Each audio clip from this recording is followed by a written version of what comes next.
Bapak Mama, saudara-saudari yang terkasih di dalam Tuhan, Shalom. Di minggu sengsara ke-6 ini, kita akan sama-sama merenungkan firman Tuhan di bawah tema memilih untuk berkorban. Memilih untuk berkorban. Saat ini kita diperhadapkan dengan dua jenis pilihan yang sangat kontras, yaitu yang pertama, berkorban untuk memberi segala yang dipunya karena kasih, atau mengorbankan segalanya untuk dijual demi keuntungan pribadi sendiri. Teks Matius 26 ayat 1-16 adalah gerbang menuju kisah sengsara Kristus. Di sini kita dapat melihat bahwa para imam kepala dan tua-tua Yahudi dengan sengaja ingin menangkap Yesus melalui tipu daya. Karena hati mereka penuh dengan kebencian terhadap Yesus, sebab kritik dan pelayanan Yesus yang menarik banyak orang percaya dan mengikut Yesus. Tentu hal ini menjadi ancaman terhadap mereka, karena mereka merasa kalah dalam bersaing. Mereka kehilangan pujian dan hormat, serta kedudukan mereka terancam. Karena itu mereka mengatur untuk menangkap Yesus, dan mereka mengaturnya dengan sangat rapi.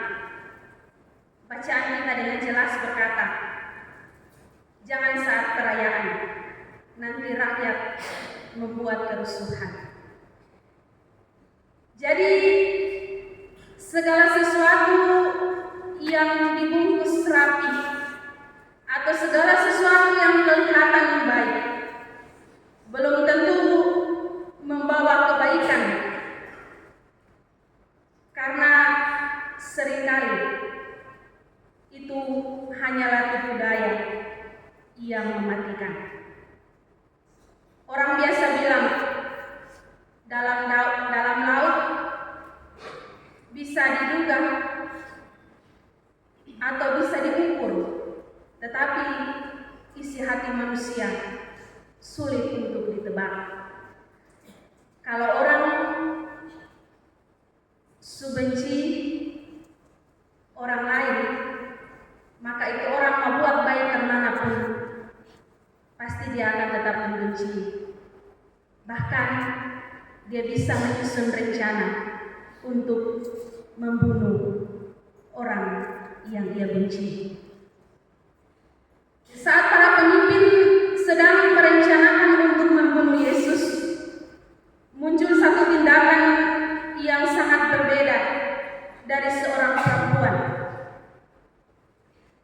Kalau dalam bacaan kita tidak mencatat nama dari perempuan tersebut, tetapi dalam Injil Yohanes mencatat perempuan tersebut bernama Maria. Ia datang kepada Yesus dengan membawa sebuah buli-buli pualam berisi minyak wangi yang sangat mahal. Minyak wangi tersebut harganya 300 dinar. Itu setara dengan upah buruh selama 1 tahun penuh ia bekerja. Lalu perempuan tersebut menuangkannya ke atas kepala Yesus dan ia mengurapi Yesus.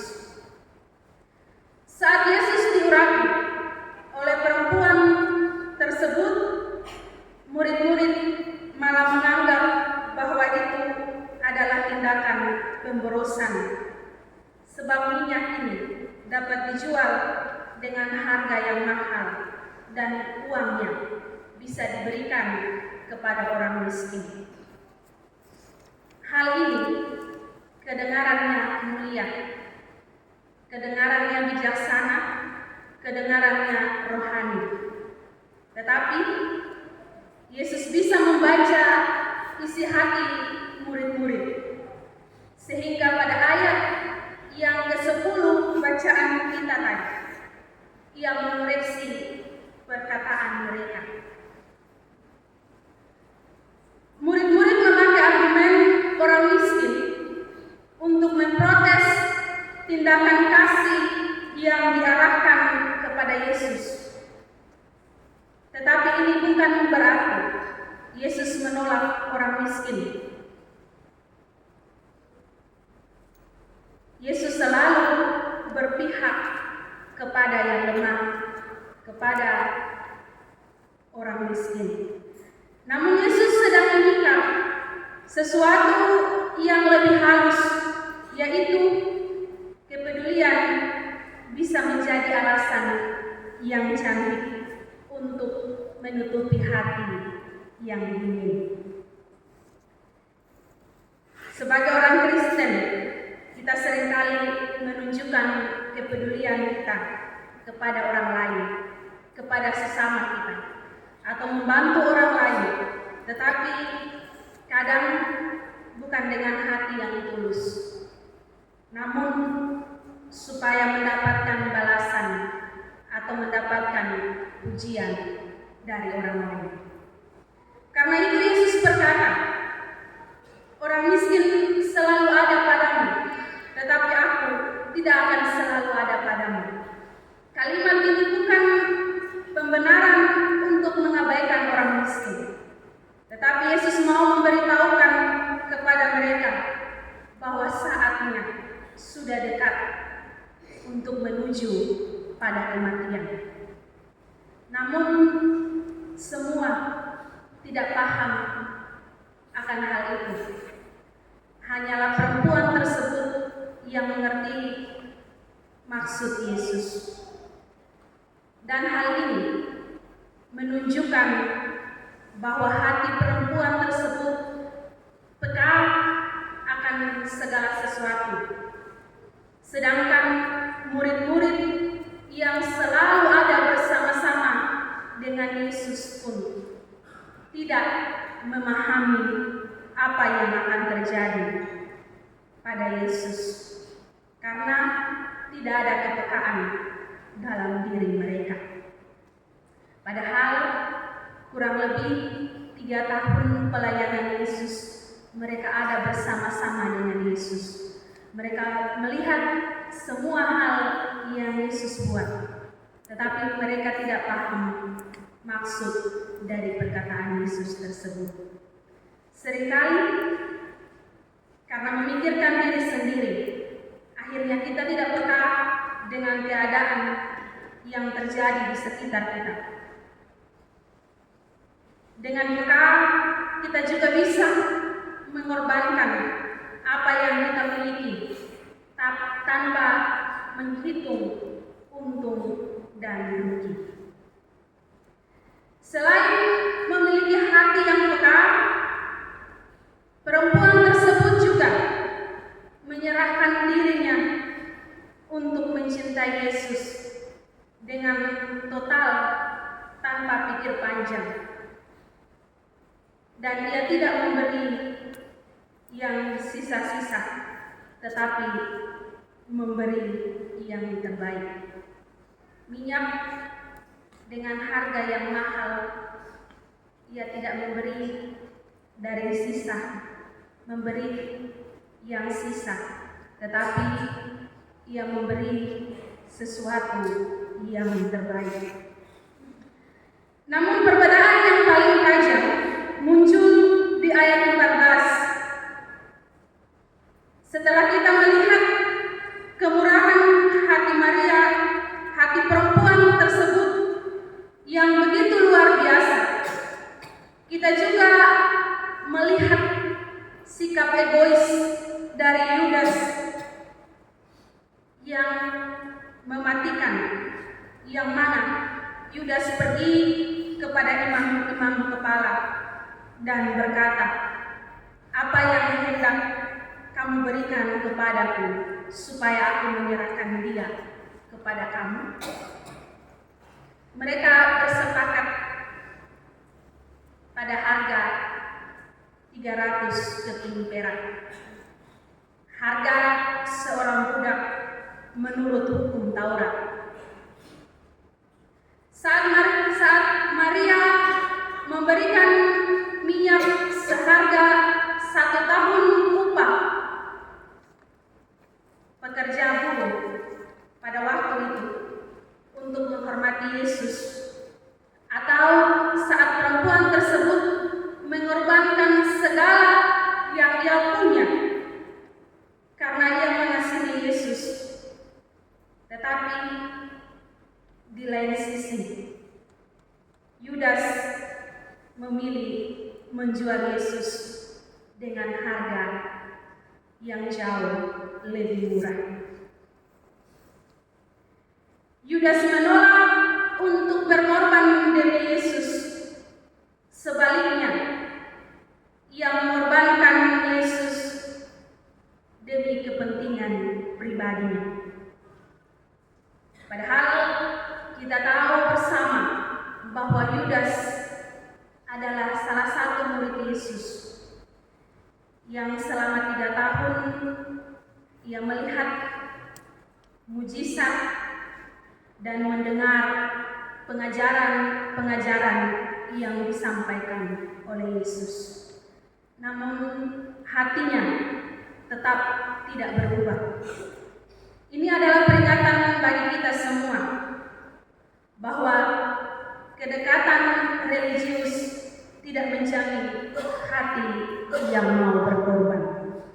Bapak, Mama, dan saudara-saudari yang terkasih dalam Tuhan, tema kita saat ini adalah memilih untuk berkorban. Dari teks ini ada beberapa hal yang dapat kita pelajari. Yang pertama, mengorbankan harga diri kita dalam konflik di kehidupan keluarga atau kehidupan berumah tangga.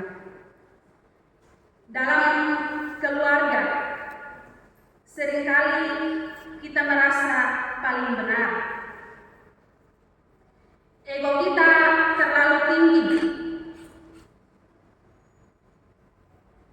Dan ego kita yang terlalu tinggi itu adalah buli-buli kualam yang paling sulit untuk dipecahkan.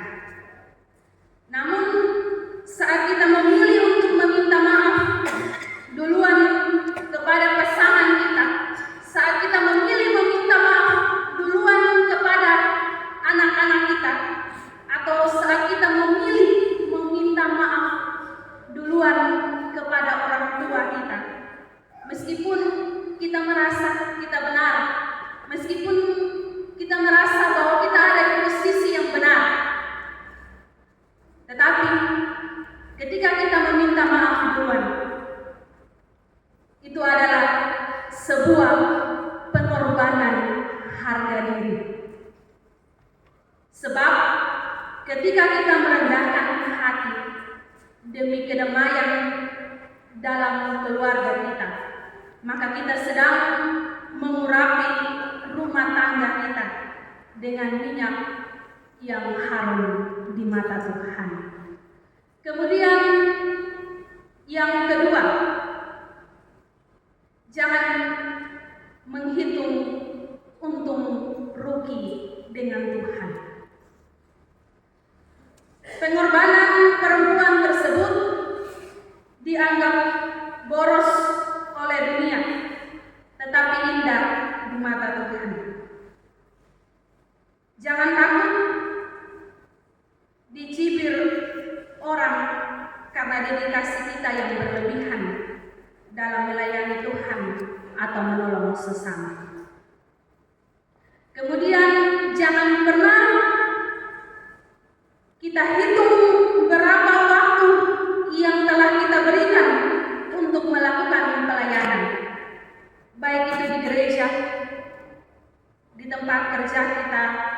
atau dimanapun kita berada. Jangan pernah menghitung berapa waktu yang telah kita berikan. Kerjakan segala sesuatu dengan sungguh-sungguh dan hati yang penuh dengan sukacita. Marilah mengorbankan semua yang terbaik dari yang dia miliki untuk Tuhan. Di minggu sengsara yang dialami, bagaimana dengan kita? Sudahkah mengorbankan yang terbaik untuk Tuhan? Atau kita memberi dari sisa waktu kita, dari sisa tenaga kita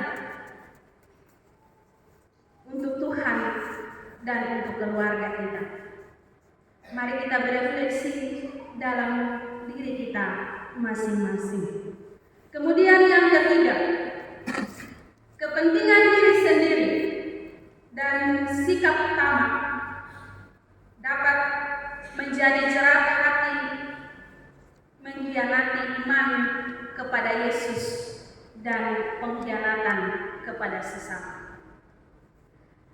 Karena kepentingan semata, seorang sahabat yang paling dekat dengan kita bisa menjadi musuh yang harus disingkirkan. Orang dapat saja kehilangan akal sehat, membenci dan merancang hal-hal jahat untuk menyingkirkan, bahkan membunuh bila kepentingannya terancam. Maka diperlukan ketulusan hati dalam menjalani hidup dan persahabatan. Ketulusan hati itu dapat dimiliki jika kita meniru teladan Yesus yang rela berkorban bagi kita semua. Di sisi lain, sikap tamak Yudas menjadi contoh bagi kita. Selaku murid Yesus, dapat saja kita menjadi pengkhianat dan meninggalkan iman kita kepada Yesus. Mungkin dalam jabatan dan kedudukan, karena harta dan kekayaan, karena pekerjaan dan sebagainya, kita dapat menjadi pengkhianat dan meninggalkan iman kepada Yesus. Maka sangat penting untuk kita menjaga hati dan pikiran kita dari segala tawaran dunia yang menggiurkan dan menggoda kita, lalu membuat kita berpaling dari iman kepada Yesus. Kemudian yang keempat, di zaman digital saat ini, perhatian atau kepedulian kita adalah mata uang yang paling mahal.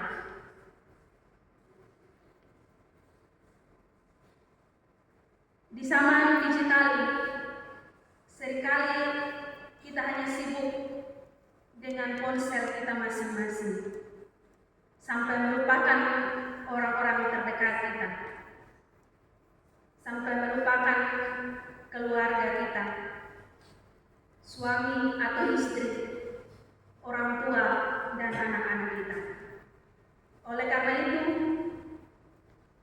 mari kita sebisa mungkin meluangkan waktu untuk mendengarkan keluh kesah orang-orang terdekat kita yang sedang putus asa.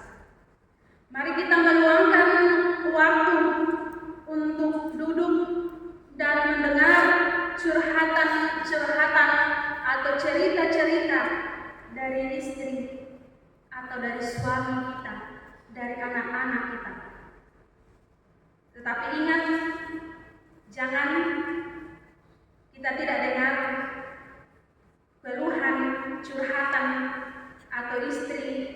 suami kita di rumah, kita malah mendengar orang lain, suami atau istri lain mencurhat di luar sana.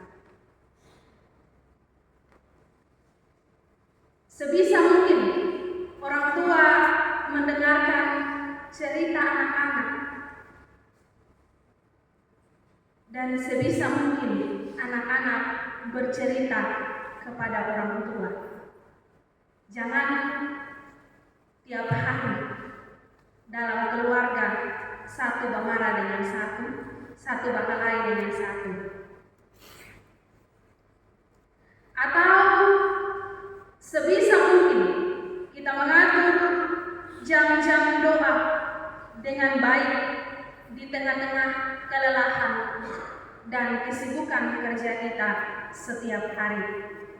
Hal-hal ini adalah sebagian kecil pengorbanan waktu kita kepada orang-orang terdekat, kepada keluarga kita, dan juga kepada Tuhan. Bapak-Bapak, saudara-saudari yang terkasih, ingatlah bahwa Yesus telah menjadi teladan dengan mengorbankan segalanya untuk kita tanpa menghitung untung dan rugi saat ia berjalan menuju salib, saat ia ada dalam penderitaan. Ia memberikan segalanya supaya kita mendapatkan segalanya. Ia memberikan dirinya untuk ada dalam penderitaan, untuk menebus segala dosa-dosa kita, supaya kita dimenangkan dari kuasa maut. Oleh karena itu, kita juga harus bisa mengorbankan segala yang terbaik kepada Yesus dan juga kepada sesama kita, bukan dari sisa-sisa yang kita miliki, tetapi mengorbankan yang terbaik yang kita miliki. Tuhan memberkati kita dengan firman-Nya.